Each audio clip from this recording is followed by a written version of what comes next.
Okay, so like I said, since I didn't get a chance to watch Rubber on Saturday, I decided to watch it today. So that day off didn't really feel like doing much, so I got to be lazy and watch movies. Always a good thing.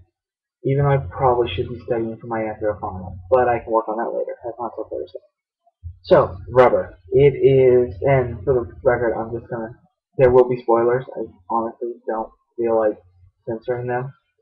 So yeah, Rubber is just a really weird movie.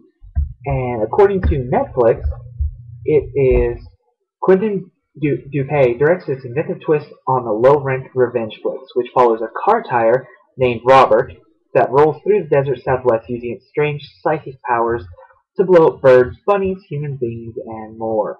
But when Robert spies a gorgeous woman motoring down the highway, he decides to follow her and take a chance on love.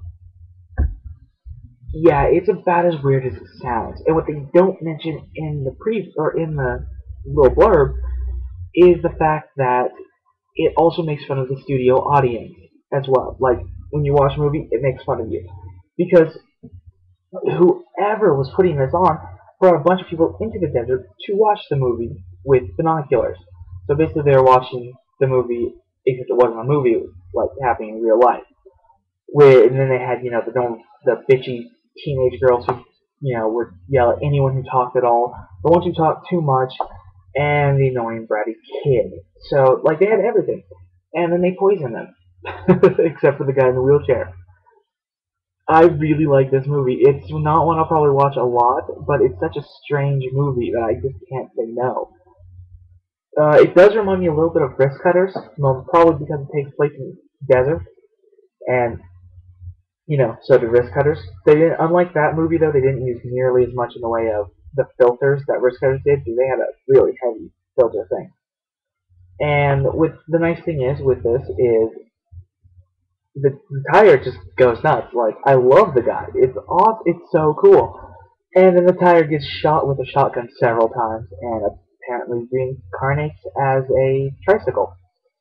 And that's where you would think the movie would end. Is the tricycle gets goes away and does his thing. No, it ends by killing off the sole survivor of the studio audience by exploding him. Best explosion in the entire movie too. And then it goes on the road.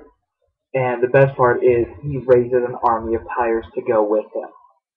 So it ends the movie with the little tricycle, which is Robert reincarnated, and there's like 12, 15, 20 tires in behind him, and they're in front of Hollywood, and that's where they decide to end it. Honestly, it's really short. It's only like an hour 20 minutes or something like that, but it's a lot of fun. I definitely recommend it. And hell, half the fun of watching this was simply because when you talk to people about it, just describing the movie gives you a what in the fuck are you talking about look so often. And it's worth it just for that. I definitely recommend this one.